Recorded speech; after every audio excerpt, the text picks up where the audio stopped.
KRS McEntire is from the generation that dashed through platform 9 3/4. Yeah. Fell in love with vegetarian vampires and motorcycle riding werewolves, and took down a corrupt government during the Hunger Games. McEntire remembers how magical it felt to follow wardrobes into unimaginable worlds, and she hopes to bring that same joy to the next generation. Oh boy. Go for it. KRS McEntire. Well, I will be reading an excerpt from A Dance of Blood and Destiny. It is a fantasy adventure with fae and vampires based on African mythology. I'm going to read from chapter 5. Kaya's favorite room in the palace was the library. Though it mostly contained historical documents and religious texts, it also held memories of her father chasing her through aisles of books, threatening her with tickles as she giggled. It was where the two of them had snuggled up together as he read her stories, sung her songs, and reminded her that she could be just as brave as the people in her favorite books.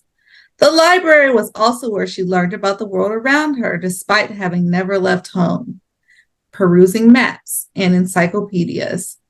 But when Kaya crept into the library that night, she was looking for one book in particular. She ran her fingers reverently over the gilded spines of ancient tomes until she found the book she sought.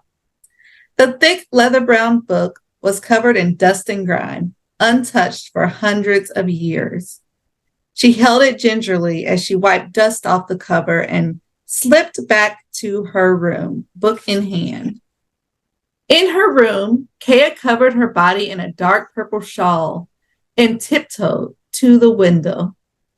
She pushed it open, her teeth chattering as a cool breeze blew in. It was rare for the island to get so cold. From her window, she had a nice view of the palace courtyard. She scanned the grounds to make sure no one was out for a late night stroll. She couldn't let anyone see what she had planned to do next, or they might alert her mother. She rubbed her arms for warmth, then hopped on her windowsill. A familiar tingle of magic spread through her body as she spread her magnificent golden wings, leapt out of the window, and glided down towards the ground. It had been a while since Kaya had used her wings. She typically wore a corset that was tight against her back and kept her wings confined on formal occasions. Otherwise, billowy tunics and dresses easily draped over them when she wanted to feel a little less stiff. Aziza's made tunic with detachable panels on the back, allowing access to their wings if the occasion called for them. As she slipped them out of her tunic, they stung from being confined all day. The cool air bit her skin and she let herself slowly coast, but she didn't mind. She was cold, but she was free.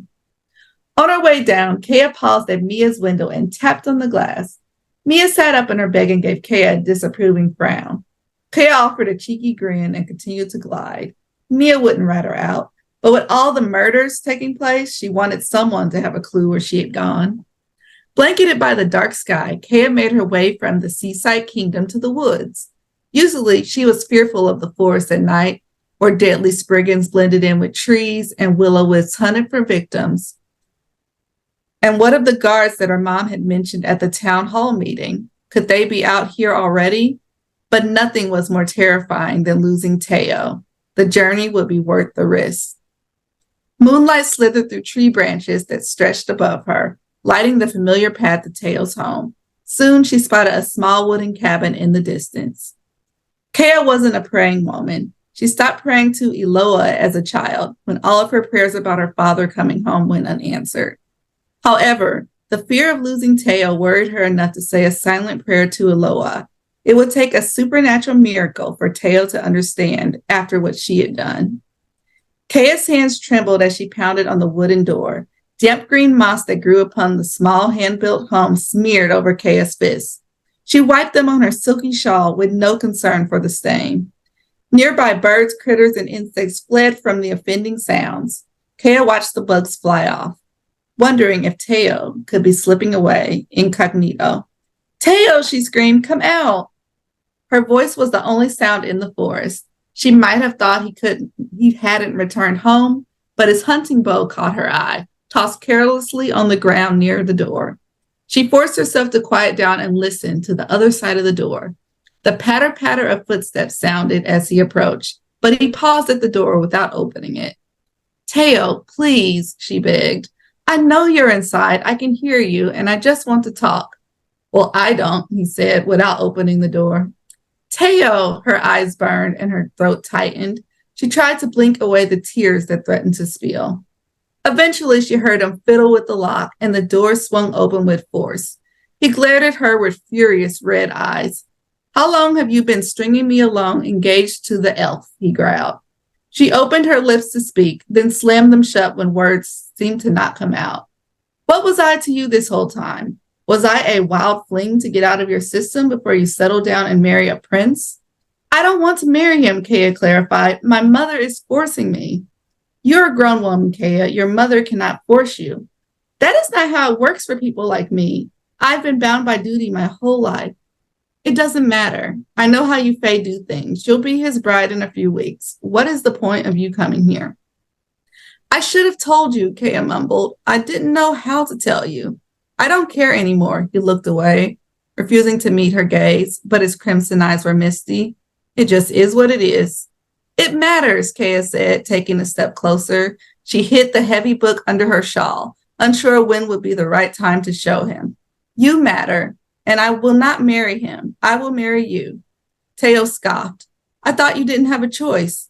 Well, I volunteered for the trials, Kea said, so the wedding is canceled for now. Teo grew silent, his muscles tensing at her words. You did what? I'm competing in the Eldritch trials. No, he said firmly, his anger replaced with fear. Lines of worry wrinkled his forehead. You can't do that. Why can't I? Kea asked. I should have a say in my own destiny. Well, do you think it's your destiny to die, Kea? Teo asked. People train for years to succeed in the trials. You, beloved, are accustomed to being protected, but no one will care who your family is during the trials. Well, that actually sounds refreshing, Kea said. Besides, entering the trials is the only safe way to visit Elderton. And Elderton is the last place my father said he wanted to go before he disappeared. Teo frowned. You think your father is on the island? I think it's my best bet to find out what happened to him. And that is my excerpt. And also, I will be doing a giveaway as well. You can win an ebook copy of A Dance of Blood and Destiny. So thank you.